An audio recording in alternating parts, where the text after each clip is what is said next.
안녕하세요. 오후 5시 여러분들과 함께하는 예보가 알고 싶다 우진규입니다. 내일 날씨는 주로 이 강한 바람인데요. 이로 인해서 이 우리나라 주변의 날씨는 부수적인 기상 현상들이 있습니다. 오늘은 이 내용에 대해서 좀 자세하게 알아보도록 하겠습니다. 네, 우리나라 주변 위성 영상을 수증기 채널에서 바라본 겁니다. 우리나라 대기 상층부인데요. 이 위쪽에서는 우리나라를 기준으로 찬 공기가 내려앉고 있고, 이 남쪽으로는 제19호 태풍 하기비스가 뜨거운 공기를 끌어올리고 있습니다. 그래서 내일은 우리나라 주변으로는 북쪽과 남쪽에 따뜻하고 습한 공기들이 모여들면서 이 굉장히 좀 기압 경도력이라고 하는 그 불안정이 좀 강해질 걸로 예상이 됩니다. 그래서 바람이 주로 내일은 강한 영향을 줄 텐데요. 그렇기 때문에 이 주로 동풍 영향을 직접적으로 받는 남해상과 동해상을 중심으로는 강한 바람이 예상이 되고요.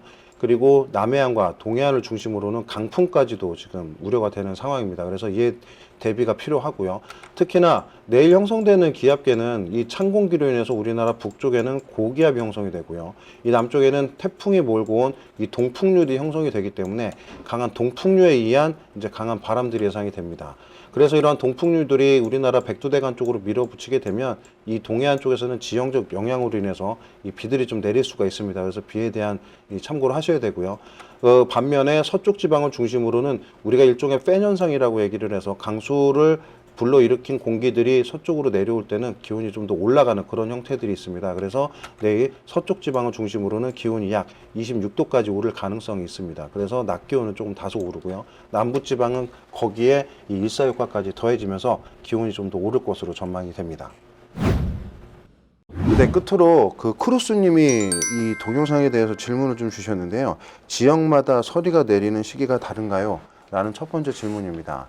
네, 이 서리라는 것은 기온이 굉장히 크게 떨어졌을 때 이 지표면으로 앉는 그 얼음의 현상들이기 때문에 이 추운 곳이 대부분 이 서리가 잘 내리는 곳이라고 볼 수 있겠죠. 그래서 주로 산간 그리고 남쪽보다는 북쪽이 먼저 이제 서리가 내리게 되고요. 이후에 추운 한겨울로 갈수록 이제 남부 일부 지역에서도 이제 서리가 내리는 현상들이 나타나게 됩니다. 결과론적으로 이 서리는 지역마다 내리는 시기가 다르다라고 볼 수 있겠죠. 자, 두 번째는 차가운 공기가 남하하면 이 태풍이 이 차가운 공기가 안 덮인 지역으로 가는지도 궁금하다라고 질문을 주셨어요. 요거는 이 태풍의 그 발달 원인 또는 태풍의 성질에 대해서 좀 바라볼 필요가 있는데, 태풍은 그 공기덩이 자체가 매우 뜨겁고 습한 그 공기 덩어리입니다. 즉 차고 건조한 공기가 있는 곳으로 태풍이 이동을 하게 되면 태풍은 자체적으로 약화될 수밖에 없어요. 그래서 태풍 스스로가 이 해수면 온도가 높거나 주변의 공기가 따뜻하고 습한 쪽으로 이동을 하게 됩니다. 즉 차가운 공기가 있으면 그 지역을 피해서 이 다른 쪽으로 경로를 택하게 되는데, 우리는 이러한 현상들을 전문가적 입장에서는 찬 공기가 이 태풍을 밀어낸다라고 표현을 하기도 합니다. 결과론적으로 태풍은 성질 자체가 고온 다습하기 때문에 이 차고 건조한 공기 쪽으로 이동을 할 수는 없는 그러한 일종의 기상 현상이라고 보시면 되겠습니다. 네, 지금까지 예보가 알고 싶다 우진규였습니다. 감사합니다.